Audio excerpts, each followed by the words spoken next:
Aboriginal and Torres Strait Islander voice. What is it all about?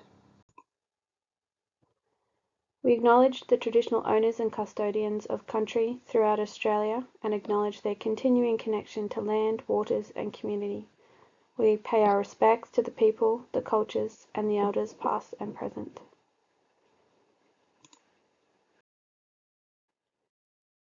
During 2023, Australians will be asked to vote on whether or not to amend the Constitution. This amendment, if approved, will result in the creation of a body referred to as the Aboriginal and Torres Strait Islander voice. So what is it really all about? Let us answer some key questions. Our journey. How did we get here? The First Peoples of Australia were not included in the drafting process of the Constitution and are currently not acknowledged within the Constitution at all.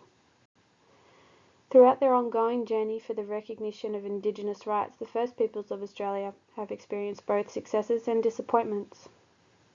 While exclusionary references previously included within the Constitution have been removed, the communities of the First Peoples of Australia continue to be significantly disadvantaged. The socio-economic, incarceration, health and morality statistics for the First Peoples of Australia remain disgraceful.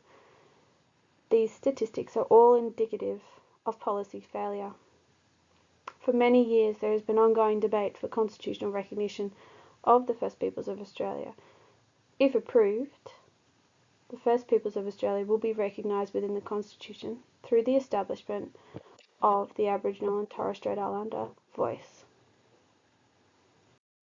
What is the Aboriginal and Torres Strait Islander voice? The concept of the Aboriginal and Torres Strait Islander voice was formed as part of the Uluru Statement from the Heart. The exact form of the Aboriginal and Torres Strait Islander voice body is not yet known and won't be until after the referendum, once its final design is settled and the relevant legislation is passed.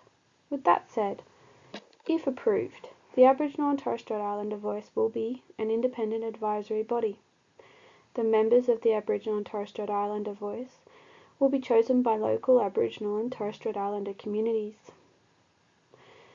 The Aboriginal and Torres Strait Islander voice will make representations to Parliament and the Executive Government. Parliament and the Executive Government will be obliged to seek representations from the Aboriginal and Torres Strait Islander voice throughout the development of proposed laws and policies. Our future. For much of our shared history, the Constitution has been of little benefit to the First Peoples of Australia. While there is a need for constitutional flexibility, constitutional change in Australia has proven very difficult. 50 years of significant social and legal change preceded the 2017 First Nations Constitutional Convention. With that said, there are concerns that constitutional recognition of the First Peoples of Australia could be interpreted as a surrender of sovereignty. Instead, the Aboriginal and Torres Strait Islander voice is a single step, one of many, in the journey towards a possible treaty-making process and truth-telling about the past. For many years, issues regarding policy development and implementation have exacerbated the complex relationship with the First Peoples of Australia. The creation of the Aboriginal and Torres Strait Islander voice will empower the First Peoples of Australia, allowing them to have a greater say on matters that directly affect them, and has the potential to reshape the relationship. Thank you. For more detailed information regarding the 2023 referendum, see our YouTube video entitled 2023 Referendum, Are You Ready to Vote? In the meantime, you can test your knowledge of the 2023 referendum and the Aboriginal Torres Strait Islander voice via our quiz.